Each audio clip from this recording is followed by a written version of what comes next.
বিদেশগামী যে সকল ভাইদের ফ্লাইট ইতিমধ্যে রয়েছে 19 তারিখ, 20 তারিখ অথবা 22 তারিখ, 21 তারিখ ইতিমধ্যে রয়েছে, আপনারা হাতে সময় রেখে এয়ারপোর্টে চলে যাবেন যাতে আপনাদের ফ্লাইট মিস না হয়। কারণ ঢাকা চট্টগ্রাম মহাসড়কের যে আশেপাশের রাস্তাগুলো আছে যেটা দিয়ে আপনি এয়ারপোর্ট যাবেন, ওই রাস্তাগুলো অনেকগুলোই বন্ধ। আপনাদের সতর্ক করার জন্যই ভিডিওটি হচ্ছে কালকে রাতের ভিডিও, 18 তারিখ রাত 4টার।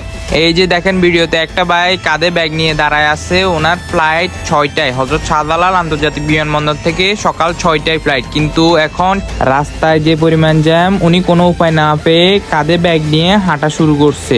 কারণ ওনার ফ্লাইট 6টায়, ম্যাক্সিমাম 3 ঘন্টা আগে উনি এয়ারপোর্টে উপস্থিত থাকতে হবে। কিন্তু এই যে দেখেন রাস্তায় যে পরিমাণ অবস্থা, আল্লাহই জানে উনি ব্যাগ নিয়ে কিভাবে যাবে এয়ারপোর্টে। এই যে দেখেন ওনার গাড়ি রাস্তা জ্যামের কারণে দাঁড়ায় আছে। তো আপনাদের সতর্কবার্তা দেওয়ার জন্য ভিডিওটি তৈরি করা। যে সমস্ত প্রবাসী ভাই অথবা যে সমস্ত ভাইয়ের ফ্লাইট ইতিমধ্যে রয়েছে, ওনারা আগেভাগে এয়ারপোর্টে অথবা এয়ারপোর্টের আশেপাশে অবস্থান করবেন, এতে করে আপনার ফ্লাইট মিস হবে না, ঝুঁকি থেকে বাঁচবেন।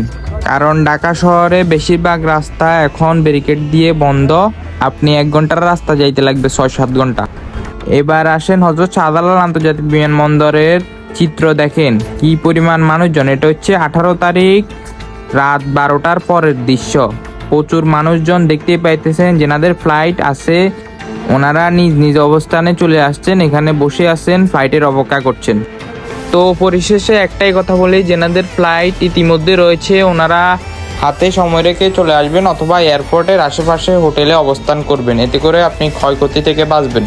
তো আজকের ভিডিও এতটুকুই ছিল। সবাই ভালো থাকবেন, সুস্থ থাকবেন, আল্লাহ হাফেজ।